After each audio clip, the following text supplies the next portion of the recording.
Good morning. With the help of Hashem, we are learning Yerushalmi Maisres, Perek Gimel, Halacha Daled. We are actually in middle of Halacha Daled. We are going to be learning today Daf Chav Tes, and we are on Daf Chav Tes, Amud Aleph, all the way on top of the Amud. This Mishnah began by speaking about a fig tree that's in a chutzner. On one hand, you have the rule, whether it's Doiraisa as an extension of Re'iyas Pnei Bayis, or whether it's a Derabanan, regardless that Re'iyas Pnei Chatzir is Koivei Ala Maisres. So you would think that if someone harvests the figs that's already in the Chatzir, there's right away a Re'iyas Pnei Chatzir, even though it wasn't brought into the Chatzir. That's not needed because it grew in the Chatzir. So it didn't come in an unusual way. It's there. Nevertheless, the Mishnah said that you need to have Gemar Malacha and Re'iyas Pnei Chatzir, consistent with the halacha, even though there are other Tanoim that held otherwise. And the Mishnah applied the concept of Tzeiruf, which we learned before in connection to Mekach being Koiveya only when there is Tzeiruf. Here we learned it, Tzeiruf, concerning our halacha, that if the person who's harvesting the figs is only doing it achas achas, that means he doesn't have two at the same time, according to the Tanakama, not Rab Shimon, that means he doesn't have two in his hand at the same time, whether in the same hand or whether in different hands, according to the Chachamim. So there isn't Gemar Malacha. So since there isn't Gemar Malacha, even though there is Re'iyas Pnei Chatzir, it will not be Koiveya. So Oichal Achas Achas Upater. That was basically what we learned in the first part of the Mishnah. Where we are taking off today is we're going to begin learning about a grapevine and other species, the same, that are in the Chatzir. And how does that affect the din of Re'iyas Pnei Chatzir, whether someone is able to pick those products and eat them as a snack or not? From there, the Mishnah is going to speak about a tree that's in two domains. Either the trunk is in the Chatzir and the branches are leaning over and they are outside the Chatzir, or in the opposite direction. And what's going to be beautiful is that the Mishnah is going to enumerate various halachas, not only ours, various halachas in which all we care about is where the trunk is, because that is from where the fruits get their nourishment from. All we care is about the trunk. And the Mishnah will enumerate other halachas where we care about both. Both affect the status of the tree, both the trunk and the branches, as we will see in the Mishnah.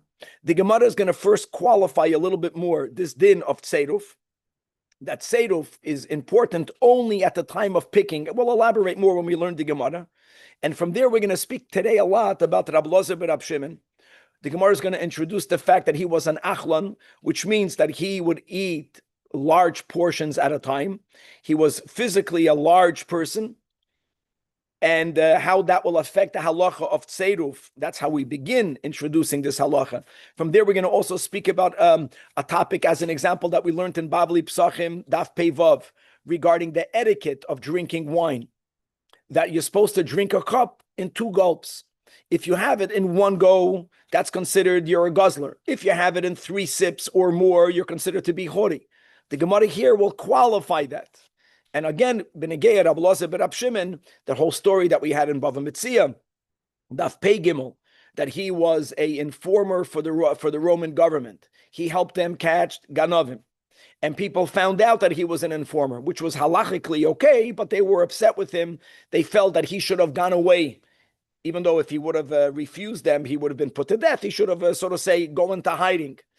And part of what we learned in Bava Metzia, all based on the fact that he ate a lot, is that he removed from his stomach some of his body fat, and he would leave it in the summer sun, and it did not decompose. It did not spoil. And all of that was a proof that he was still considered, that he was still a tzaddik, and part of that story will be continued here today on Daf Chav Tes Amud Beis. And with that, let's dive right away inside. Chavre Daf Chav Tes Amud Aleph all the way on top. So continues the Mishnah. That gefen shehi nutoi b'chatzer, if you have a grapevine that's planted within the courtyard.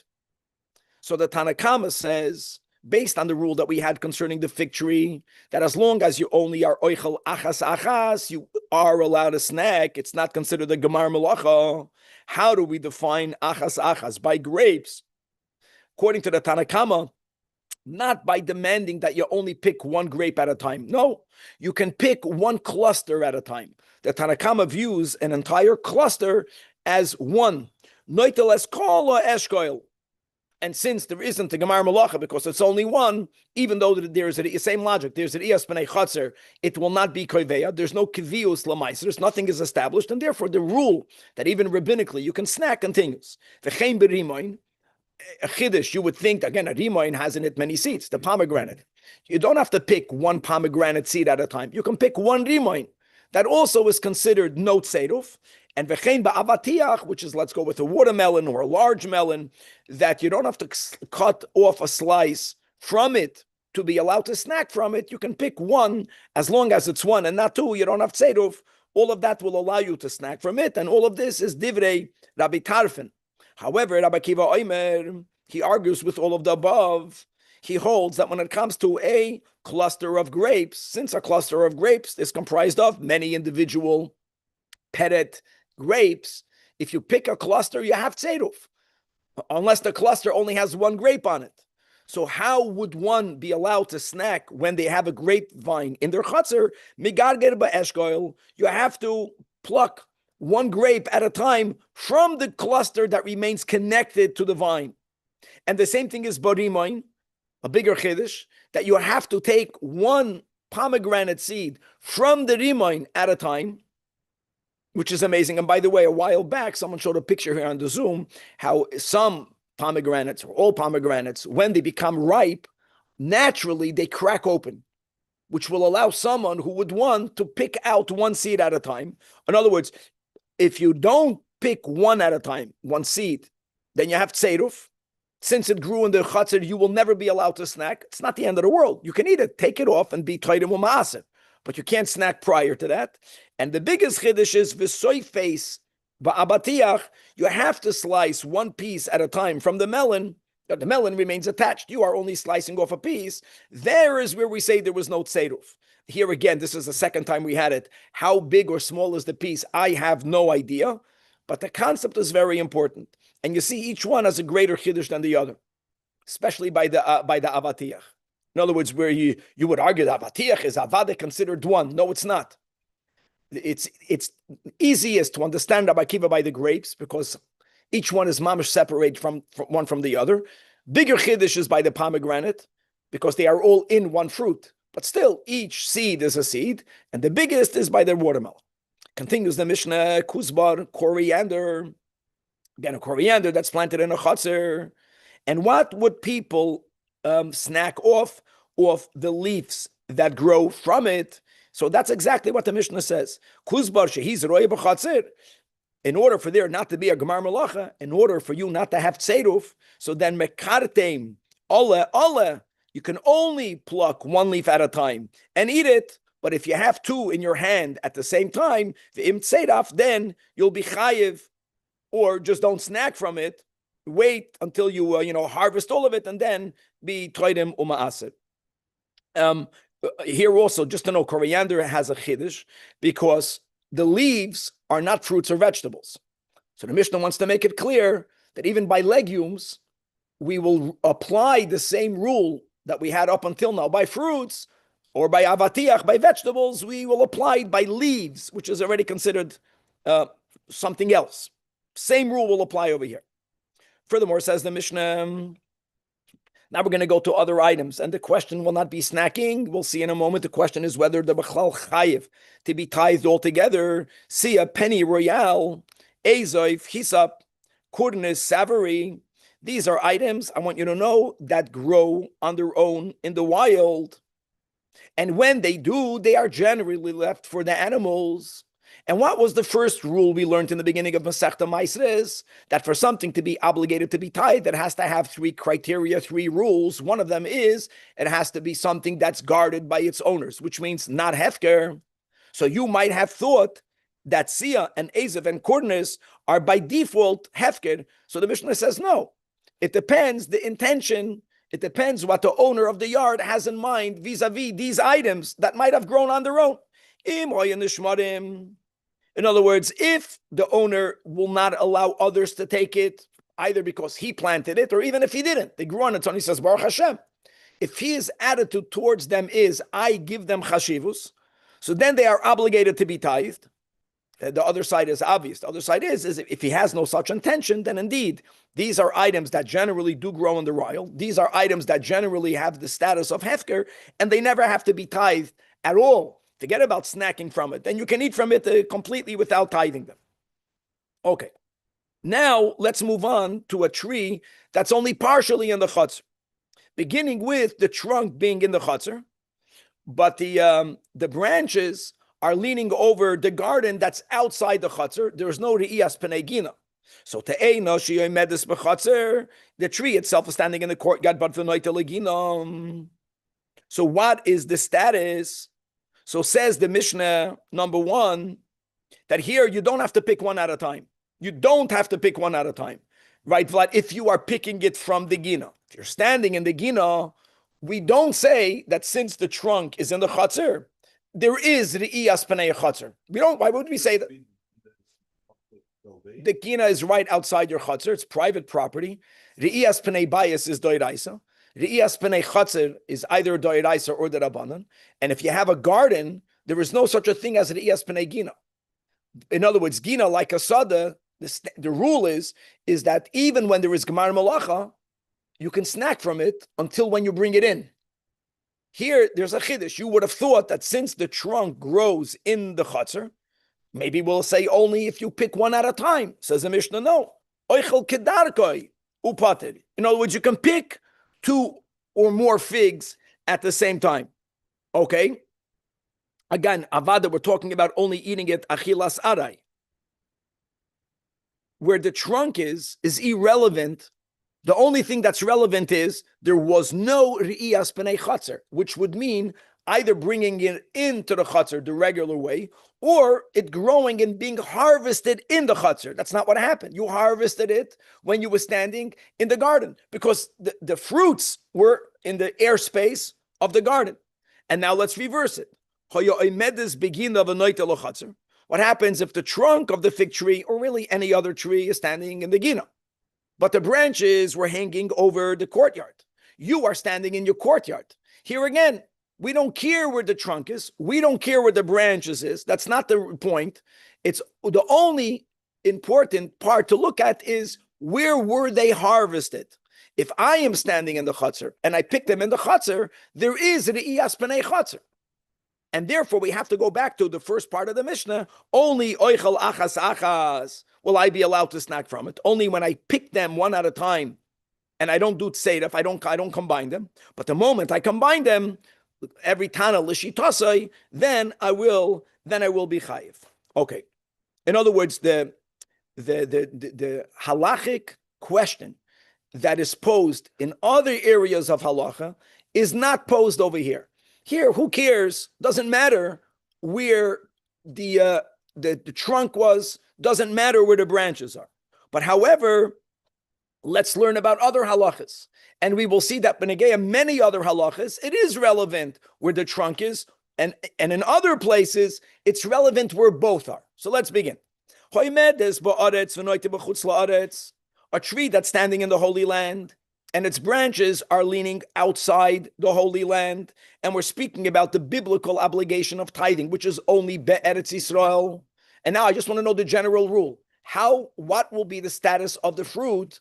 Are they peiros eretz Yisrael that have to be tithed? Or no, since the fruits, the branches were hanging outside, were outside of the Holy Land, it's called peiros chutz la'aretz. And the question goes in both ways. Trunk is in Israel, the branches are out of Israel. So the rule is concerning the obligation of tithing, everything goes after the trunk. Everything goes after the trunk because it is through the trunk that all of the fruits take their nourishment from. That's just opposite of what we just learned about the fig tree. That's not opposite. It's a different rule. Exactly as I explained. By Maisris, Re'iyas Pnei Chatzir is what we're looking at. Here, we're looking at where is it coming from?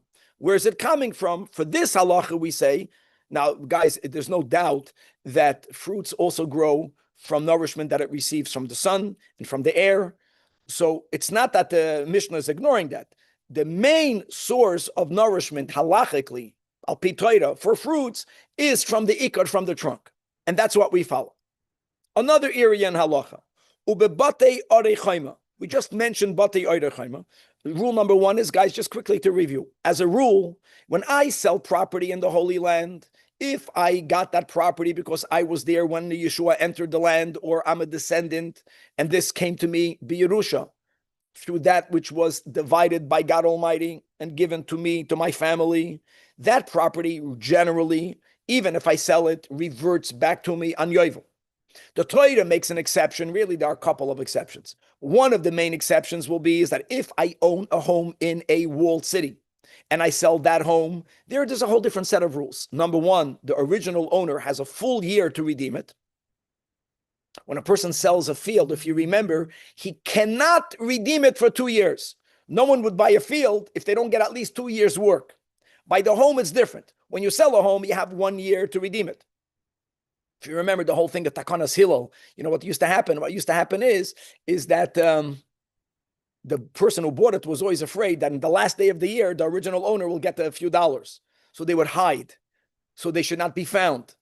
So Hillel made a takana that the original owner can give the money to Beis Din and get his house back. Anyways, you have a year. If you don't redeem it within the year, then litzmisus, which means in perpetuity, forever, l'olam vad, it remains in the hands of the buyer.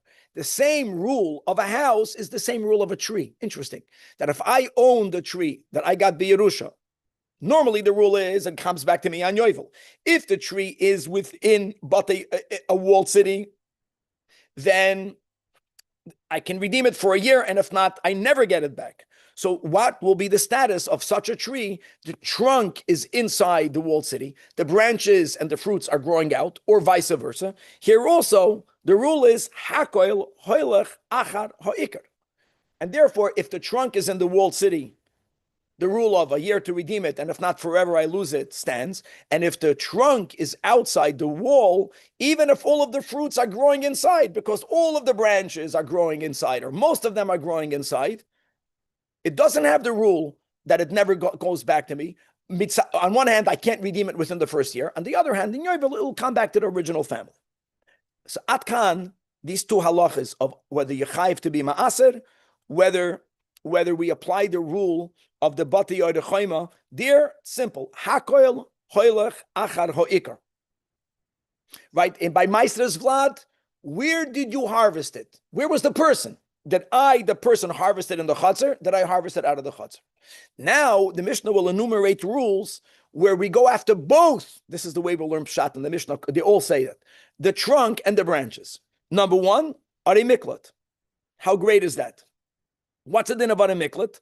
Guys, what happens if the killer is outside the Ari Miklat, but he climbed up on a tree, and the relative climbed up on the tree and killed him there? Now, the rule is, if the Goyal Hadam killed the killer outside the Ari Miklat, he won't be held liable. Sometimes he actually has a mitzvah to kill him. Other times, he won't be punished. How do we view the tree? How great is that? What will be the status of the tree? So the rule will be that if either the trunk, either or, guys, not one or the other, either the trunk or the branches are within the Ari Miklat, that will provide protection for the killer. So here we go after both. Look inside the Marafulda in middle of the Amid. Uba Ari Miklat, I know I'm skipping the words. Which literally sounds like it only follows the branch. It's not what it means. We look at both. Both count. Meaning, another little detail. Ari Miklat saves the killer, we'll call him the manslaughterer, not only if you are inside the city. If you are within the Tchum Shabbos of the city, you are considered in the city. So we're speaking about the trunk is within the Tchum, but the branches are outside the Tchum. Just a little detail. So it says, if the trunk is inside the Tchum of the Ari Miklat, and the branches are outside the Tchum,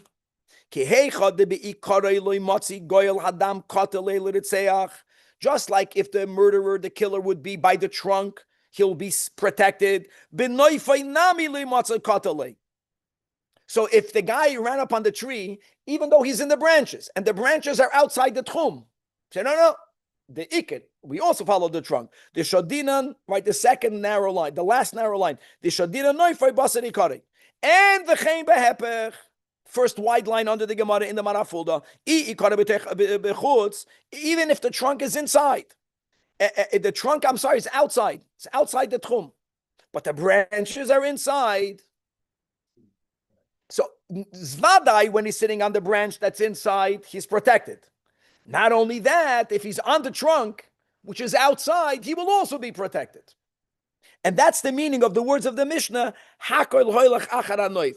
Like the Marafulda says, not only the branch, we also give importance to the branch. That will be the case.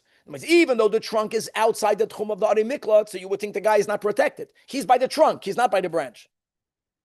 No, since part of the tree, only the branches are inside, so it affords protection even to the source. This is great. This is this is different than what it says in Malchus. How like the bottom was saying like Hakol Holach Achar. Let's take it to Makkahs and see what Rashi says over there. But this is what all say over here. Everyone over here is teaching the Mishnah that by Ore Miklot, the Mishnah says the words, everything goes after the branch. It doesn't mean everything goes after the branch. It means we also follow the branch, even in this case. Like in this case, we follow the branch. What's in this case? The trunk is outside the tchum. Only the branches are inside. This gives a lot of hope because always the iked is who you are. The branches is what you do. And here you see that what you do has an impact on who you are. Even though it's only the branches, it affects the iked. Next then, Yerushalmi. Over Yerushalmi, here again, we're going to teach the same thing. Hakol hoylach achar hanoif, not only after the noif. So let's read the Marafulda. It's about Meiser Sheni. And guys, by Meiser Sheni, there's a kula and a chumrah. There is a Meiser Sheni could be eaten in Yerushalayim, right? To know, are you in Yerushalayim? We're speaking about the walled city. Then you can eat. On the other hand, can you redeem the fruits into money? Only if you are outside Yerushalayim. So let's read inside again. 3 lines under the Gemara and the big lines in the Marafulda. V'chein Yerushalayim, halech achar hanoif, le'inyan Meiser Sheni, hainu nami only l'chumra. Not only the branches, also the branches. Both the trunk and the branches, and always l'chumra. It's good, at least by the killer, the l'chumra means that you cannot kill the killer. L'chumra means that if you kill the killer, you're going to be held liable. What will be the chumra over here?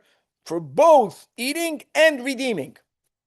He says, in the case, let's go to, there's 2 cases, right? The trunk is in, the branches are out. The trunk is out, the branches are in. The ikarech bechutz, in the case where the trunk is outside the walled city, but you have some of the branches that are leaning over and fruits are growing inside. So then the din is, and you ran up on the tree, just like when you are on the branches, even though the branches of Aviv is in Yerushalayim. You can't say, well, since the tree is outside Yerushalayim, I'm still able to redeem it. You don't say that. Cannot redeem it because you're in Yerushalayim and HaKodesh. Too late. Eat it or don't eat it. You can't redeem it. The ein meiser toy nifta b'toich Yerushalayim. So the chiddush will be that even if you are standing with your meiser sheni product, you're standing by the ikarai. We're speaking about a case where the trunk is outside the walled city. You're outside the walled city. That's the chumrah. We're going to say same thing, that since the branches are in, it's as if you're in. Not that you can eat it. Only the chumrah, that you cannot redeem it. And let's go to the opposite direction. In the Marafulda. The opposite, if the trunk is inside, say the same thing. When you are on the branches, you can't eat it. You know why you can't eat it? Because you are outside the city, on the branches. So we're going to say that even when you are by the trunk, on the trunk, I'm not clear. And the trunk is inside, can't eat it. Here again, we also take into account where the branches are. Beautiful. So we had really 3 categories. Meiser is b'chlal, I don't care. I care where you are. Where did you pick it? Then we have certain halachas where we only follow the trunk, and certain halachas where we follow both l'chumra. Okay.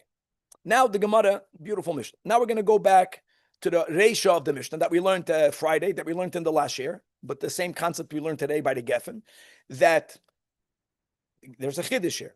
When something grew outside a yard or outside a home, if it was not taken in through the regular front doors, there will not be a kaviyus lamaisa.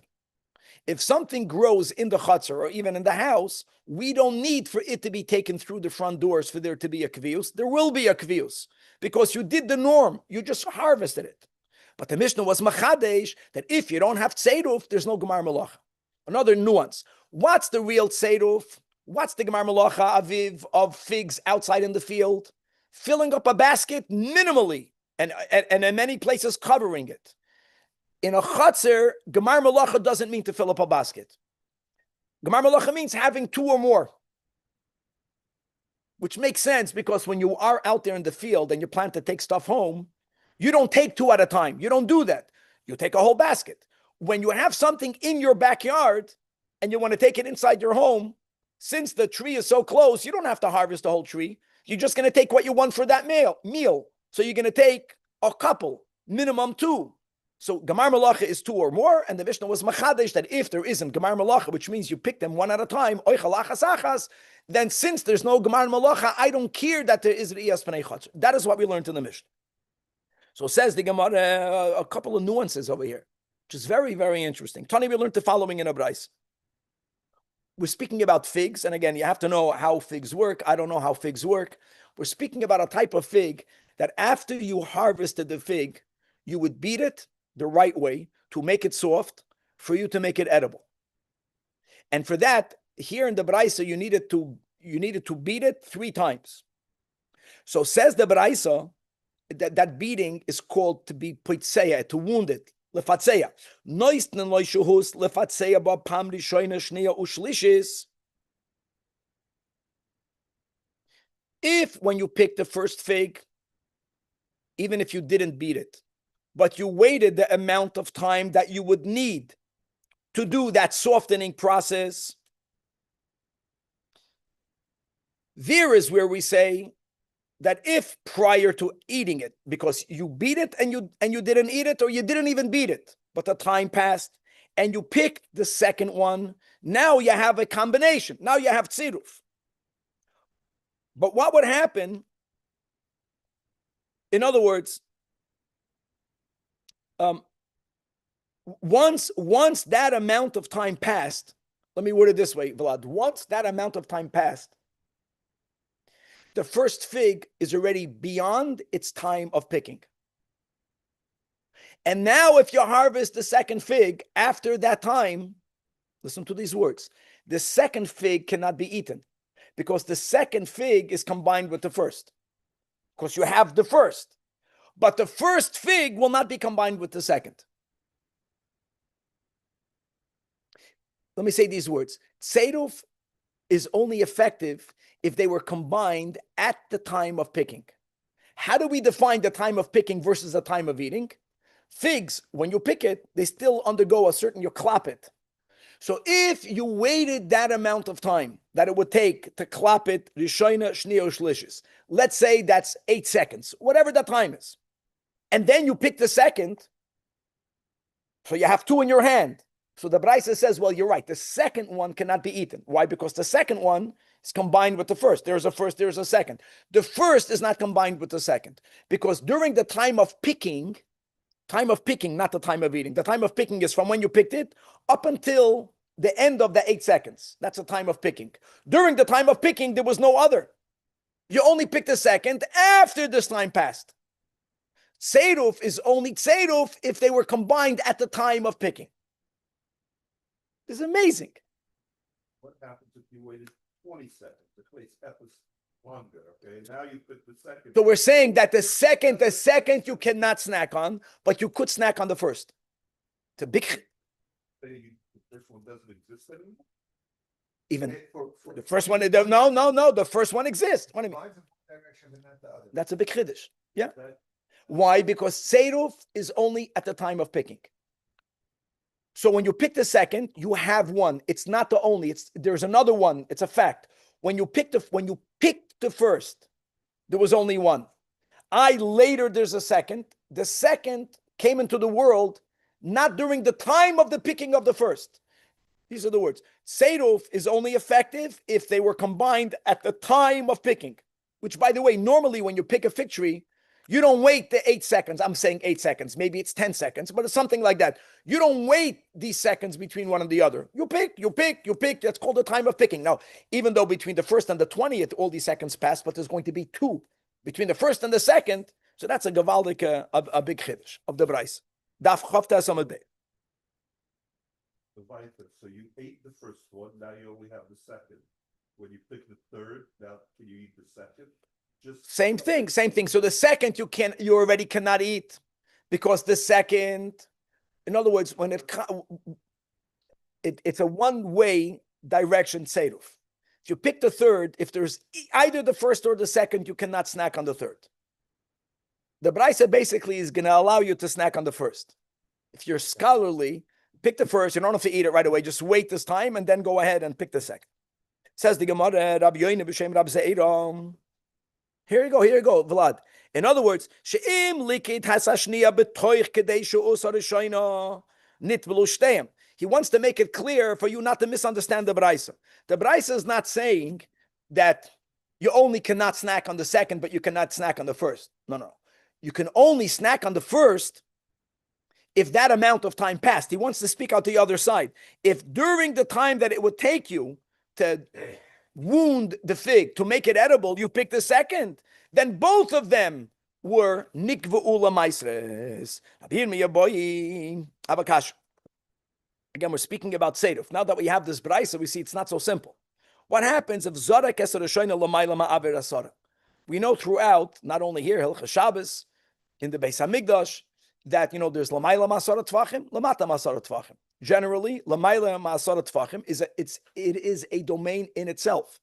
Even if I'm standing on a reshus hayachid, it only goes up 10 tvachim. So I picked a fig. Here it is. I threw that fig up in the air. And lo yispika later lamata ma'avir asara acheliket asashniya. Prior to it falling back down, you picked the second fig. When you picked the second fig, when you picked it, how many figs were there in the yard when you picked it? Only one. So do we say, so what? But now it fell back down. Now that it fell back down, nitbelu shneim. Do we say that? And by the way, nitbelu shteim, not to go against what we learned above, it fell down within the time that it takes to beat it 3 times. But here, there's something else, that there was a moment that it b'chlal wasn't there. Do they combine or do they not combine? It's amazing. In other words, what happened over here? At the moment of the harvest, there was only one. On the other hand, you just said that it's not just a moment of the picking. It's a moment of the picking and the time that it takes to beat it 3 times. If that is considered halachically the time of the picking, then you did have to at the time of the picking. So for that, the Gemara leaves it unresolved. Beautiful. Now, Rab Shimon was great. What does Rab Shimon hold? Rab Shimon agrees in principle to the concept of combining, but Rab Shimon says, hold on a second. You know what combining is? Combining is if you have 2 in the same hand. Either 2 in the right hand, 2 in the left hand, or 2 in your mouth. But if you have 1 in the right, and 1 in the left, and 1 in your mouth, it doesn't count. The Chachamim hold, it's you. You're one person. Rab Shimon holds, no. Yad Yamin, Yad Smoil, Emsa. And by the way, that's a big leniency, right? Rab Shimon, because of that, is lenient. So says the Gemara something amazing. That his son, Rabbi Lazar, Aviv, agreed in concept with his father. But he applied it different. You know what Rabbi Lazar said? You even get to put 3 in your right, 3 in your left, and 3 in your mouth. Now your mamash have the 9 spheres, with the person is the 10th. With the ka'ara, you have the 10 spheres. Why does he say that? Tell you why he says that. Because whenever Rab Shimon ate a fig, the norm for Rab Shimon was to eat 1 fig at a time.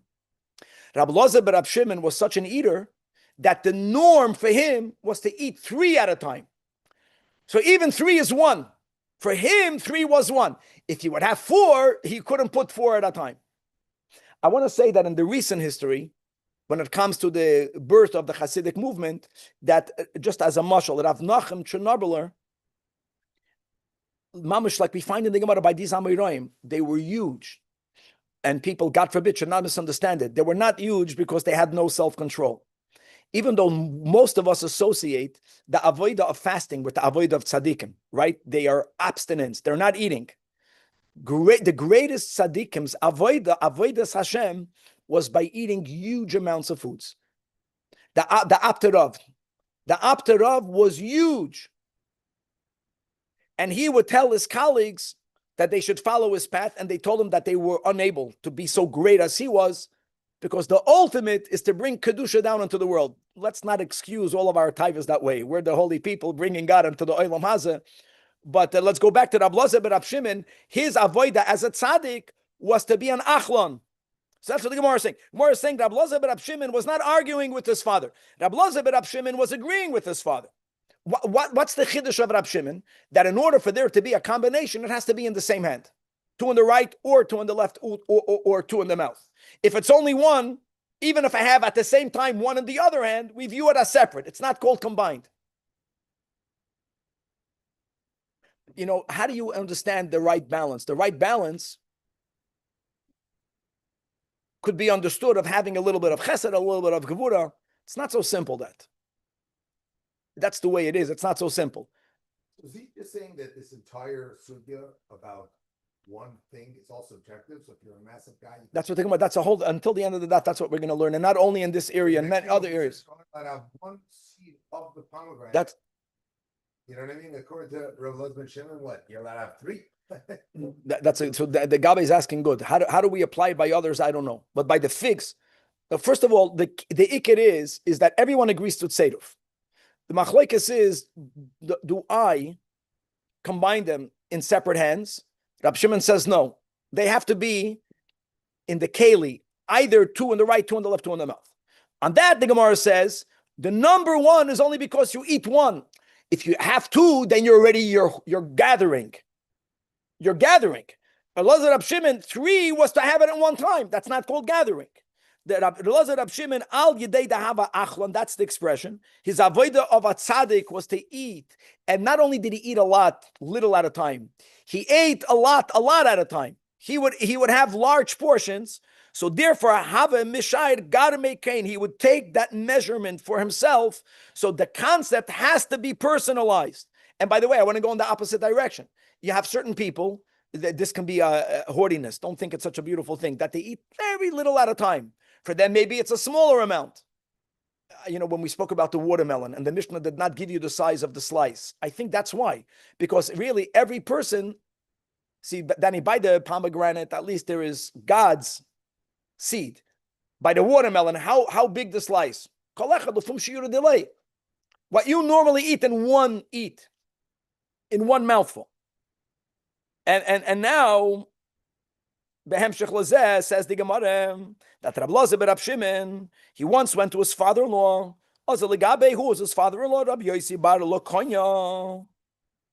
And Haba his father-in-law, did Mizigas HaKois. Today you would just type Mizigas HaKois is when Ron Wise pours you a cup of wine after it goes to his decanter. What happened there is, I don't believe they had decanters, but what they used to do is, however we are to understand it, that the grape juice, which turned into wine, was extremely potent, and for it to be enjoyable to drink from, they would have to dilute it with water. That's the actual meaning of mazak or mezigas hakois.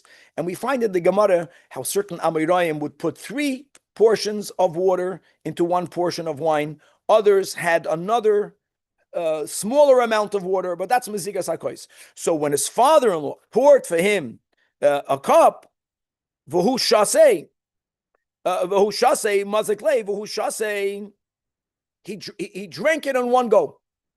His father-in-law poured for him another cup, not because he was being very hospitable, because the father-in-law was hoping that Rab Loza and Rab Shimon's drinking the wine in one shot, in one go. We're speaking about the Revius, just to make it clear. We're speaking about around 3 ounces or 3.5 ounces or 2.9 ounces.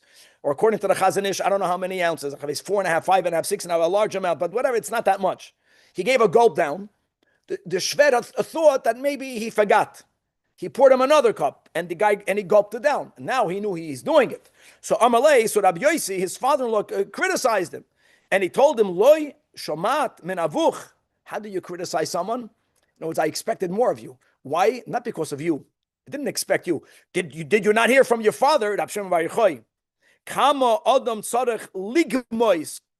Because how many times are you supposed to drink from a cup of a revius? And what did we learn together, guys? We learned to some psachim that you're supposed to drink twice, with the exception of koishel bracha. I want to make it clear. By koishel bracha, because of the mitzvah, you're supposed to give it one drink. For people who could, like the dalet koises, it says in Shulchan Aruch, in one gulp, if you could. The big cups you can't. In one go. But if not koishel bracha, he was still a guest in his house. So the Braisa says, if you drink it in one gulp, you're called a guzzler. You're drinking too much at a time. If you're drinking 3 sips, you're called a Frenchie. It's arrogant. You sip wine, sip, they sip, they sip. The right way is twice. So did you not learn that? So Amalei, Rabbi Lozer says, yeah, I did learn from my father. And you know what? I learned from my father the following, that if wine is being served without it being diluted, if the wine is served stam, then you have to drink it in one go. You know why, Aviv? Why do you think that when people drink, let's say, whiskey, which is much stronger than wine, why do they give it one knockdown? Because it's so strong. If you ever drank Zexeneinziger, the mashka that our Zaydis drank in Russia, 96% alcohol, you can't breathe when you drink it. I would not be able to breathe. The only way you do it is you have to drink it and not breathe for a couple of seconds, and then you survived it. Vlad is looking at me because he enjoys it. He has it normal. But if you have one strong drink, there you do one sip. You're not called a guzzler. You're doing it because it's too strong. Because you only want to get the alcohol effect. You're not enjoying it. Bitzoinen, this is something we didn't learn in Psachim. If the wine is diluted but it's cold, that is where Chazal said you drink it b'shtayim. That's the etiquette. It's nice. You're not showing that you are overindulging, and you're not being haughty by taking little sipalach like the Frenchies. B'chamin, now we're learning something new. But if it was diluted in warm water, did you ever have warm wine? I don't know if it sounds so geschmack. But they used to have chamin. They used to put the mizigas amayim, and the yayin was through hot water. Over there, actually, you should have it in three. Why 3? Because it's hot. You're going to get burnt. It was hot wine, hot tea, hot wine. So first of all, by the way, what his father-in-law gave him was watered down with cold. So first of all, he told him that I learned it. He told him all of the details. I know that a person who drinks kederach, most people, they should drink a revius of wine in 2 drafts, in 2 gulps. However, but now he added more details. They did not say it regarding your wine. You know what his wine was? So either this is a compliment. I know Noah sounds like a compliment. Noah means nice wine. He was saying that if the wine is very, very good, then you are allowed to sip it. You know why? Because you want to enjoy it more. Or Noah means sweet. Sweet wine is horrible wine. The Ganella Slanger, right? In other words, when the wine is good, he drank it in one go. So one way of understanding is that if the wine is as sweet as yours, if the wine is as horrible as yours, you can drink it in one go. Or if the wine is as good as yours, interesting. If it's good, you can gulp it down.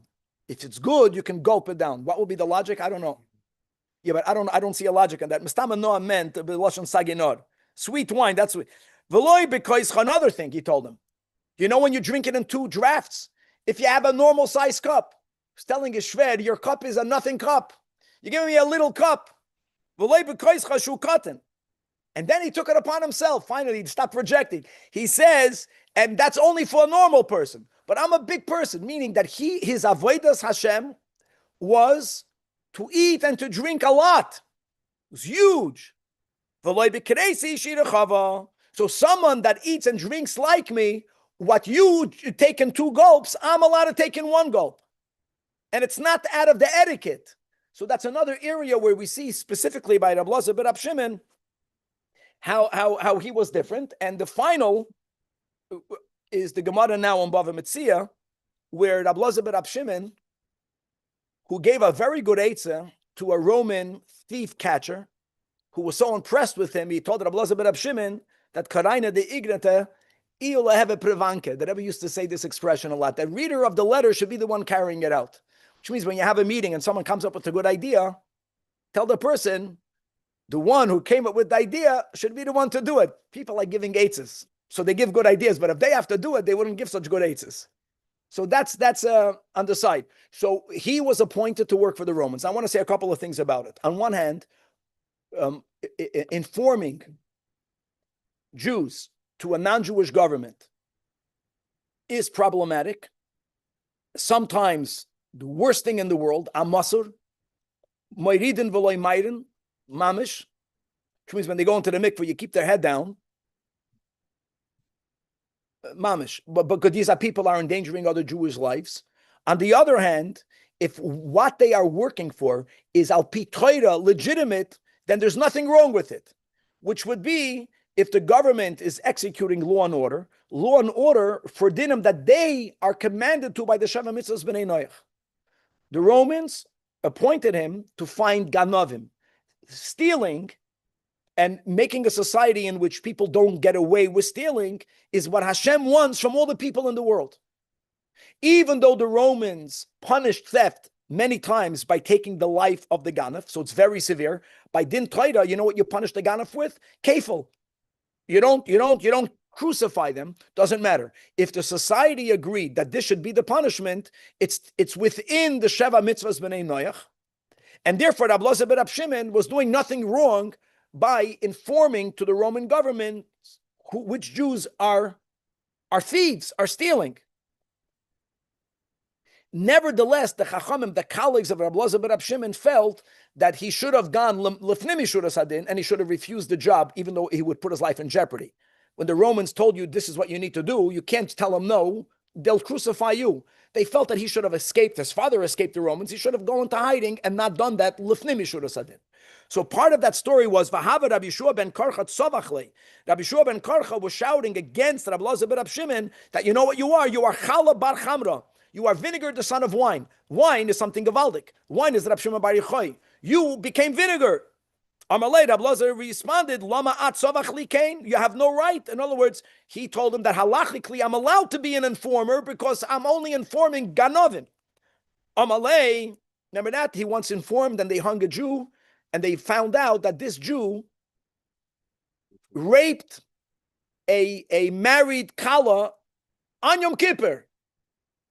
No, it's the people that he informed to the Roman governments were people that were chayiv misa by din Torah. But still, he was criticized. Amalek, to which Rabbi Shua responded by the letter of the law, you can be an informer for this, but ad da arakt va'azalt loch lelutkiyo, you should have run away. You should have refused. Still, don't be an informer. It's permitted, but it's not laudable. Why? What are you doing? You would be in jeopardy by refusing. Go run away. Amalei, to which Rabbi Elazar ben Rab Shimon responded, V'loy koitzin kisichin kosachti. Am I not uprooting thorns that are already uprooted? In other words, I'm catching people that are liable to be put to death. Amalei, still, V'loy havolach leilach l'soifa olam. You should have gone to the end of the world, even though it's very difficult for you. The people that you are informing on are violators. Let the Eibush take care of that. Let the master of the garden, Hashem himself, let him remove the thorns. Why is the Gemara bringing the story over here? Because let's go look in the Gemara over there in Bavli Bava Metzia, Daf Pei Gimel. You'll see that what did Rabbi Elazar ben Rab Shimon do when he heard all of that words of criticism? He was very big. Because of his Havodah, Hashem, of eating a lot. He removed fat from his stomach. He made a surgery. And he put fats in a barrel. And he put it in the summer sun. And this unique, miraculous phenomena that only by tzaddikim, that when they are pass away, they do not decompose. They remain intact. That happened to that fat. And he said, Sisu b'nei meyai, if you remember the Gemara over there. You know, Rabbi Loza ben Rab Shimon, for a moment, felt that Rabbi Shua ben Karcha might be right. He might be in the wrong. But he got a confirmation that he was not in the wrong, that he remained in the eyes of Hashem, the same tzaddik that he was before. All of this connected to the fact that he ate a lot. How did he have all that fat? You go take out a barrel of fat from your stomach. The Gemara speaks about Amoraim when they would speak to each other. 2 oxen could have walked underneath them, not because they were that tall, but the size that they. I think it was Rabbi Yechanan for sure was very obese. Maybe Rabbi Yechanan and Shlakish. Danny's saying Rav Papa. I wish I would have gone further, but we're going to have to stop over here, and God willing to be continued. We should have started a few minutes earlier, but we got in the Gavaldik. I have Ashgacha Pratis. When are you learning about the Avodas Hashem of eating? On a fast. Just want to finish with the Apterav about the Avodah of eating, that there was a chassid of his, that all of a sudden started to get all these crazy thoughts about, I don't know about other religions. He started to have doubts in his faith. These were great people. And he never had that. So he went to the Apterav and he told him, Rebbe, help me. So the Rebbe found out that this person is fasting beyond, today is a halachic fast day. He was fasting, a faster. So he told him, you think that when you're fasting, you're getting closer to God. Be'emes, inside every food, there is a spark of godliness. So when you don't eat, it's not only that you're not eating, you're not only torturing your body, you're not taking in the godliness that's in the food. That's why go and eat via mensch. And that's Bachal what the Baal Shem Tov wanted from us. And I, the word tzaddikim, including our Rebbe, that was a big faster. That's for avodas tzaddikim. We are told that on a halachic fast day we should fast. And other than that, even by us, there is an avodas Hashem of eating in moderation, of making a bracha prior and